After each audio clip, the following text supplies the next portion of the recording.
The big bang ये है क्या, चलिए जानते हैं। हमारा ब्रह्मांड बहुत विशाल है। ये कल्पना करना भी बहुत मुश्किल है कि हमारा ब्रह्मांड कितना बड़ा हो सकता है। पहले वैज्ञानिक सोचते थे कि हमारा ब्रह्मांड हमेशा से ऐसा ही रहा होगा, लेकिन ऐसा नहीं है। आज से लगभग 13.8 अरब साल पहले हमारे ब्रह्मांड का जन्म हुआ एक महाविस्फोट के कारण। लेकिन वो महाविस्फोट क्या था, चलिए जानते हैं।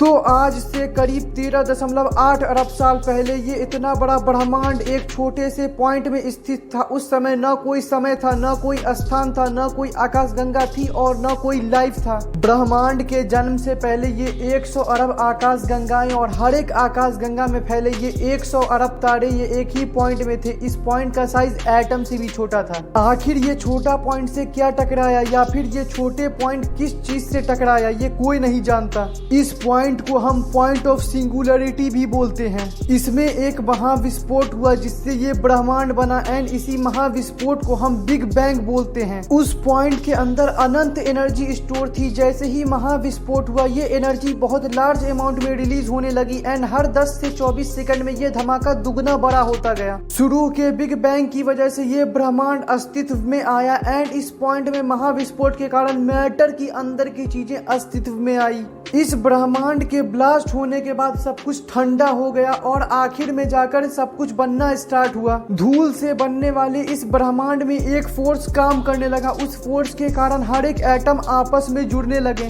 मतलब कि आकर्षित होने लगे। ये फोर्स कोई और फोर्स नहीं, फोर्स ऑफ ग्रेविटी है, मतलब गुरु आकर्षण बल। कॉस्मिक माइक्रोवेव बैकग्राउंड को डिटेक्ट करके हम बिग बैंग के 3 लाख साल बाद वाले ब्रह्मांड को देख पाने में सफल हुए। इस धमाके के 3 लाख साल बाद पूरा ब्रह्मांड हाइड्रोजन और हीलियम गैस के बादलों से भर गया एंड इस धमाके के 3,80,000 साल बाद अंतरिक्ष में सिर्फ फोटोन थे।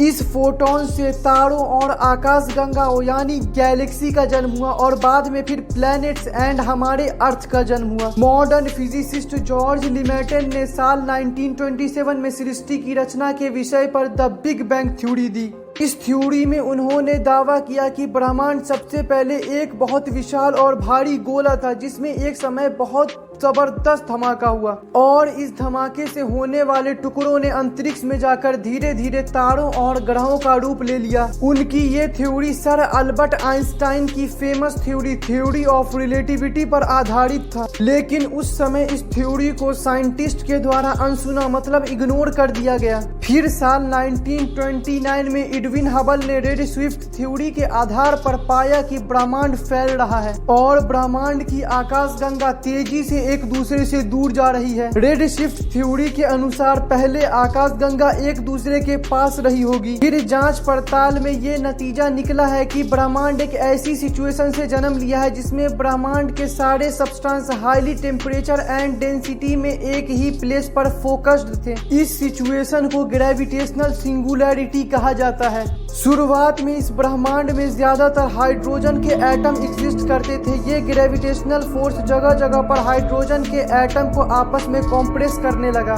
जिस जगह पर हाइड्रोजन के एटम ग्रेविटेशनल फोर्स की वजह से सामने आते थे उस जगह का टेम्परेचर लाखों डिग्री सेल्सियस तक पहुंच जाता था। कॉम्प्रेस होते होते जब एक जगह की टेम्परेचर 1 करोड़ डिग्री सेल्सियस तक पहुंच गई तब एक प्रक्रिया शुरू हुई जिसे न्यूक्लियर फ्यूजन कहते हैं। उससे बहुत ज्यादा एनर्जी रिलीज हुई जिस वजह से कुछ ऐसा हुआ, इस ब्रह्मांड का सबसे पहला तारा अस्तित्व में आया। फिर इसी प्रकार से शुरुआत में 200 से 300 तारे बने और लाखों सालों बाद करोड़ों तारे अस्तित्व में आए। फिर ये तारे पास पास ग्रुप में रहने लगे। ऐसे ही हमारे तारे का फॉर्मेशन हुआ जो कि आज हमें अरबों की तादाद में दिखते हैं एंड इन्हीं अरबों तारों के ग्रुप को गैलेक्सी बोलते हैं। इसी तरह लाखों करोड़ों और अरबों गैलेक्सी यानी आकाश गंगाओं का जन्म हुआ एंड इन्हीं गैलेक्सी के समूह में ये गैलेक्सी बनी जिसका नाम है द मिल्की वे, वो गैलेक्सी जिसमें हम सब मौजूद हैं। इसी गैलेक्सी में खरबों तारे मौजूद हैं। यही थी द बिग बैंग थ्योरी। एक छोटे से पार्टिकल से इतना बड़ा सृष्टि का बनना, दैट्स अमेजिंग।